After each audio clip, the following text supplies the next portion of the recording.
Naparami yung luto ko ng lechon belly ng isang araw. Kaya naman may mga leftovers ako dito. Eto oh. Pwede natin tong initin tapos kainin or magluto na lang kaya tayo ng isang dish gamit ang lechon belly. May naisip na ba kayo? Eto, kung wala pa, gawin mo to sa lechon belly mo. Ang sarap nito, sigurado.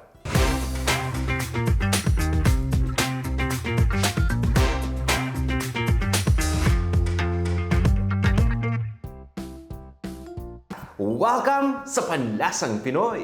Umpisa na natin to! At dahil nga mabilisan tong pagluto natin, on the fly na lang yung pag-prep ng ingredients. Eto, nagpapainit na ako ng lutuan. Maglagay na tayo kagad ng mantika. Meron akong bawang dito. Pero kadalasan, alam nyo, hindi ako gumagamit ng bawang kapag niluluto ko tong dish na to. Pero syempre, dahil nga lechon ng ating ingredient, may exception tayo, di ba? Tapos, chop lang natin. Kahit na malalaki, okay lang. Lagyan na natin itong bawang.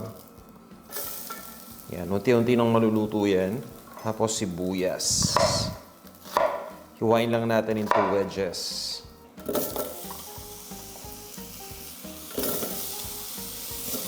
So, pinagsasabay ko na silang igisa. Yan, konting halo lang. So, yan, para dito, pabayaan lang muna natin na mag-separate yung onions, no? Yung mga layers nito. Tapos pagdating nga pala dito sa ating pork belly, hindi ko na hiwain to. Kung ano yung hiwa, ganyan na yun.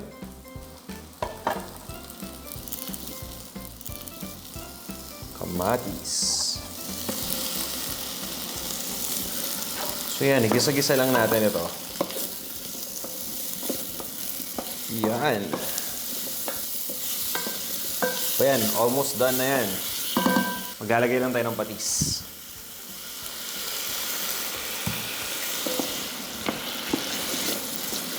At pwede na natin ilagay dito itong ating lechon belly. Yan, igigisa natin to.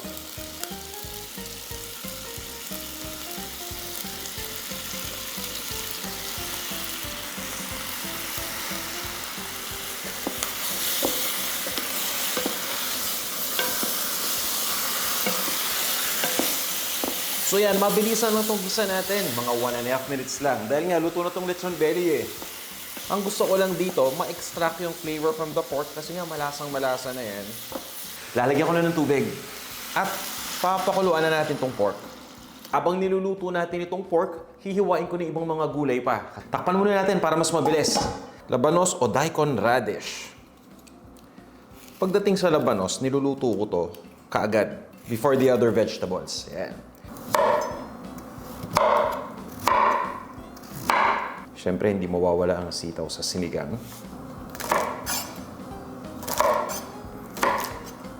Yan. Tapos itong talong, mamaya ko hihiwain bago ko ilagay. Dahil kapag hiniwa ko to kagad, mag-oxidize. Ibig sabihin, mangingitim yung loob or magbabrown yung napaghiwaan. Ayaw naman natin nun, di ba? Eto na. Mukhang kumukulo na. Silip-silip lang tayo. Okay na. Yan. Sabi ko sa inyo, mabilisan yung luto nito, di ba? So, eto na. Tuloy na natin. Ang bango. Amoy lechon talaga sa... At para mas makumpleto itong ating sinigang, eto na. Meron tayong Knorr sinigang sa Sampaloc mix. Siyempre pa, di ba? Para talagang asim kilig. Ito yung 22-gram pack. Okay? Since marami-rami itong ating niluluto, definitely, dalawang 22-gram packs yung gagamitin natin. Talagang kikiligin kayo sa asim yan. So yun, once mahalo na natin, nilalagay ko na dito yung labanos. So inuuna ko muna lutuin yung labanos. Kaya kinapalan ko rin yung hiwa eh. Tuloy lang natin muna yung pagluto. Mga 5 minutes lang. Papakuluan lang natin. Kung gusto lang naman ninyo na maanghang yung inyong sinigang, maglagay kayo ng pansigang na sili or ng hot peppers. So ito yung available dito ngayon.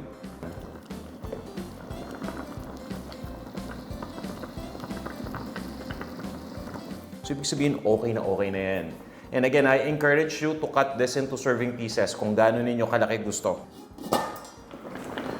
So guys, at this point, okay na to, no? Papakita ko lang sa inyo kasi kapag lechon ang ginawa nating sinigang, ang maganda dyan, di ba pag sinabing lechon, fatty yan, di ba? Walang kagandahan dyan, pwede naman nating iskim na lang lagi yung fat. Kumbaga, pinifilter natin. Kuha lang kayo ng skimmer.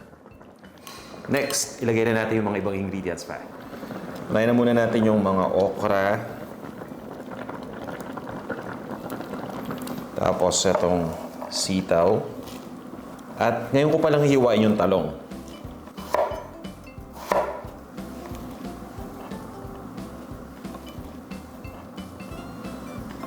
Okay. Takasan lang natin yung heat ngayon, tapos itutuloy ko lang yung pagluto dito. Yun o, grabe yung lechon natin o. Actually, kahit hindi ko nga hiniwa to, siya na yung kusa na humihiwa sa sarili rin sa sobrang lambot eh. Okay, eto naman tayo, kangkong. Yan lang o, pinuputol ko lang yung dulong part. Then, china-chop ko na. Ito kapag nagmamadali lang talaga ako at ayaw kong paghiwalayin yung tangkay sa yung dahon. O yan. Ganyan lang, okay na to. Yun. So kung gusto niyo magdagdag ng additional na kamatis, feel free to do that. Ito, magdadagdag tayo ng kamatis dito.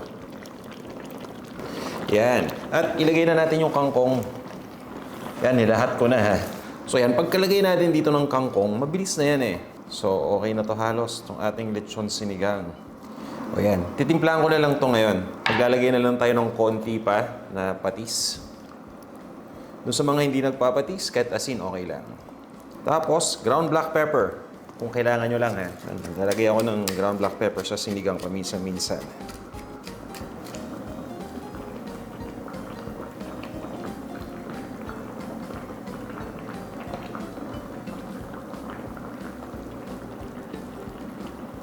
Ito na ang ating sinigang na lechon. Tara, tikman na natin to.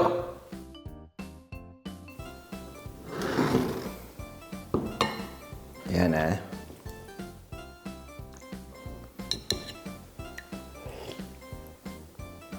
Sarap. Ngayon, magpapasko. Maraming tirang lechon. O di magandang idea, lechon sinigang, di ba? Feeling ko mas sumarap yung lechon eh. Diba? Hindi na siya nakakaumay. Kasi napansin ko lang kapag may leftover na lechon, ang default kagad na lulutuin, di ba? Lechon paksiw. O maiba naman tayo, lechon sinigang. Ayos na ayos rin. Parang special dish din siya na pwede mong iserve sa Pasko. Siyempre, gagawin mo to kapag may leftover ka na lechon. Or magsadya ka kung magle-lechon ka, edi itir mo yung kalahati for sinigang, di ba? Tapos lutuin mo. Tara, kain na tayo!